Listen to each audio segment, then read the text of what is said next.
Estamos hablando de Carlos Scliar, que es investigador, es el investigador principal del Instituto de Investigaciones Sociales de América Latina y del área de la educación, de la Facultad Latinoamericana de Ciencias Sociales, Flaxo Argentina. Es doctor en fonología, con especialidad en problemas de la comunicación humana. Realizó estudios de posgrado en el Consejo Nacional de Investigaciones de Italia, en la Universidad de Barcelona, en la Universidad Federal de Río Grande do Sul, en Brasil. Fue coordinador del área de educación de Flaxo Argentina en el periodo 2008-2011. Actualmente coordina los cursos de posgrado Pedagogías de las diferencias entre cuerpos y miradas y escrituras, creatividad humana y comunicación.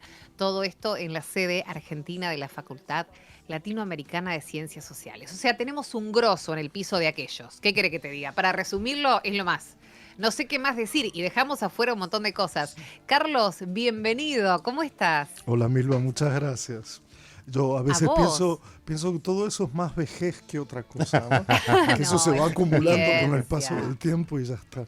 Muchas gracias por la No, presentación y espero por favor. No, estar a eso la es camino al altura. andar. Sí. Eso es muy lindo, es camino al andar, es experiencia, son años de investigación, de escucha, de historias. Sin duda. ¿Vos cómo te definirías? A ver, no me gustó, vejez no, vejez afuera. Sí. No, Vitalidad plena para hacer todo esto. pero es lindo otra imagen de la ancianidad, ¿no? Hoy que estamos Estoy de acuerdo. olvidándonos de lo ancestral Estoy de y acuerdo. todo es pura novedad, no está mal empezar a pensar en el envejecimiento como un proceso de calma, de serenidad. Ujú. Y yo me encuentro en ese momento, estoy terriblemente calmo y sereno, aunque me irritan las mismas cosas de siempre.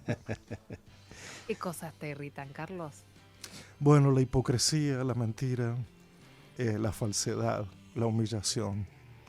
Como decías antes, la falta de belleza, aún en medio de guerras. Ujú.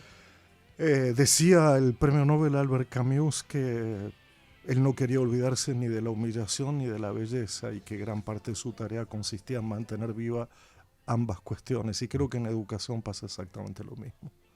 Hablando de educación, Carlos, empecemos por ahí, un Dale. tema del cual te has apasionado durante toda tu Sí, vida, ¿no? Y te sí. seguís apasionando siempre. Sí. Hay una idea tuya que nos parece bellísima y nos parece absolutamente acertada, que es la tarea de los educadores es rehacer el mundo desde sus escombros. Cuánta verdad que hay en esto y cuánta necesidad. ¿Y sabes qué? Cada vez más es así. Mira, esa frase tiene un origen en el siglo XVIII y ahora voy a confesar que la tomé de un filósofo que no hablaba de escombros sino de cenizas.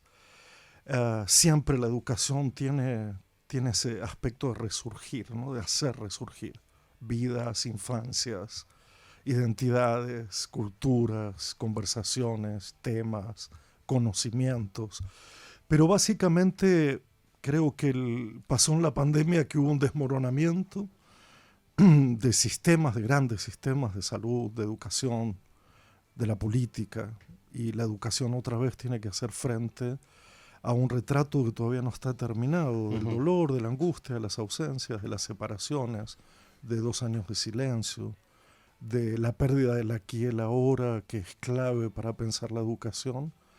Y entonces los escombros son como esas ruinas que pronto podrían ser un bello paseo a lo que éramos y a lo que podemos ser. A eso iba, Carlos. Parémonos ahí en la pandemia, en esos Sí. 2 años de silencio, Sí. como vos decís, y tenemos un antes y un después, ¿no? Uh-huh. ¿Qué se rescata a favor en la pandemia respecto a la educación y qué problema nuevo nos trajo? Bueno, hay problemas que se radicalizaron en la pandemia y otros que ya estaban muy presentes y que la pandemia simplemente aceleró. Yo creo que el principal problema fue no haber entendido que algo se interrumpía y hacer de cuenta que todo continuaba. Ujú. Porque la experiencia de la interrupción era una experiencia demasiado fuerte, demasiado evidente, demasiado literal, como para perderla de vista y esforzarse en continuar. Pero por otro lado, quedó la noble tarea de acompañar, de sostener, de cuidar, volver a reunir la educación con esa idea del cuidado que estaba tan perdida.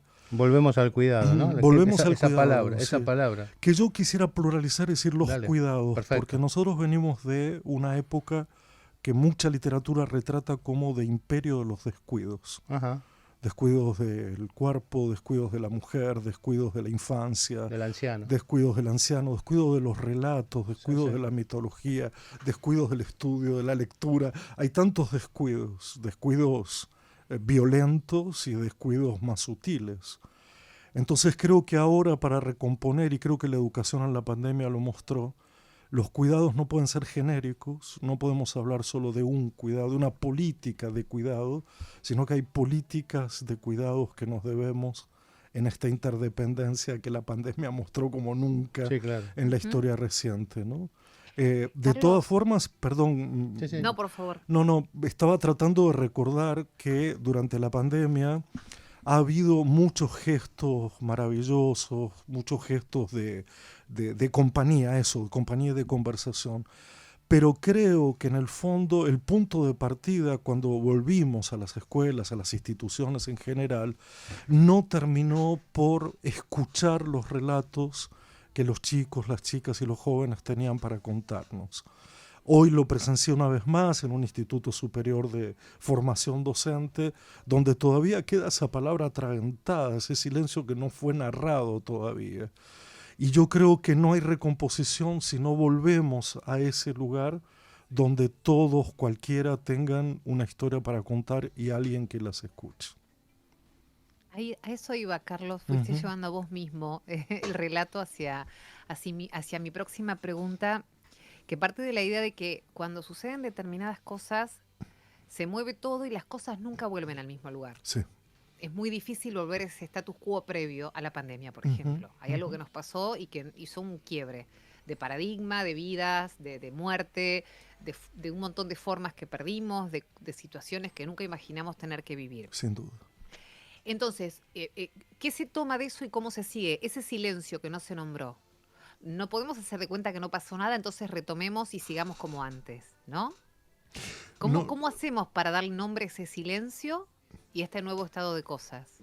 Para mí siempre la educación ha sido sinónimo de conversación y sobre todo de conversar qué vamos a hacer con el mundo y con nuestras vidas. De tal manera que ese siempre era el punto inexorable a partir del cual algo de lo educativo se comienza a manifestar.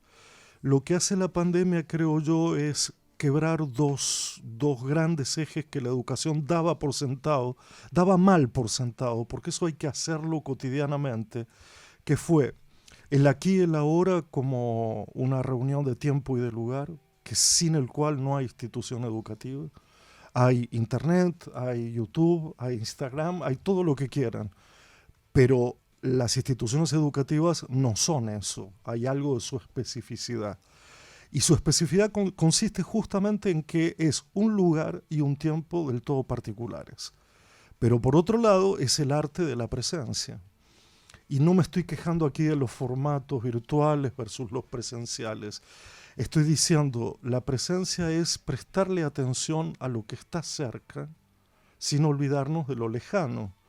Lo que puede pasar o lo que pasó durante la pandemia es que no hubo un aquí y ahora. Hubo ahora,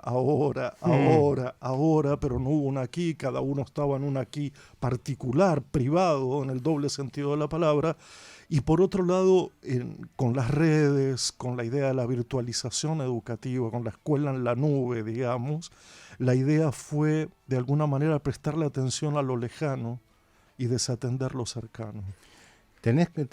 ¿Sos optimista respecto hacia dónde vamos? O sea, de encontrar un justo medio, de encontrar... Porque ahí las herramientas, las plataformas vinieron para quedarse seguramente. Sin duda. No vamos a volver a la Sin escuela duda. que hicimos nosotros. Pero ¿vos crees que tenemos hacia dónde estamos yendo de alguna manera? A ver, la discusión para mí es efectivamente, no soy quien, nadie detiene la marcha del mundo inevitable, la fuerza que tiene el mundo en sus novedades, pero creo que un mundo que solo vive de novedades y de su obsolescencia permanente está perdiendo de vista un pasado, una narración del pasado, una memoria del pasado, y está perdiendo sobre todo que el presente tenga también preguntas sobre la existencia y sobre la experiencia del humano, de tanto esperar la novedad. ¿Y entonces? Entonces, ¿Optimismo yo o creo que escepticismo? es una conjugación de 3 tiempos. Mira, cuando apenas empezó la pandemia, los filósofos empezaron con esta pregunta: ¿seremos mejores o peores, optimistas, pesimistas? Y a mí me parecía demasiado pronto cuando había gente muriéndose. Claro. Y pensar que eso fue una oportunidad es un poco injusto. Sí, claro. Es un poco Claro. injusto. Sí, Por lo tanto, lo supuesto. que digo es que entre el optimismo y el pesimismo hay una tercera vía que conjugue la historia de la humanidad, porque la educación es la historia de la humanidad, no es lo último, no es lo nuevo. Eso se lo dejo a la industria del entretenimiento y a la industria informativa, pero la educación no es una industria, y por otro lado, no es pura información, pura novedad y puro entretenimiento, hay otras cosas.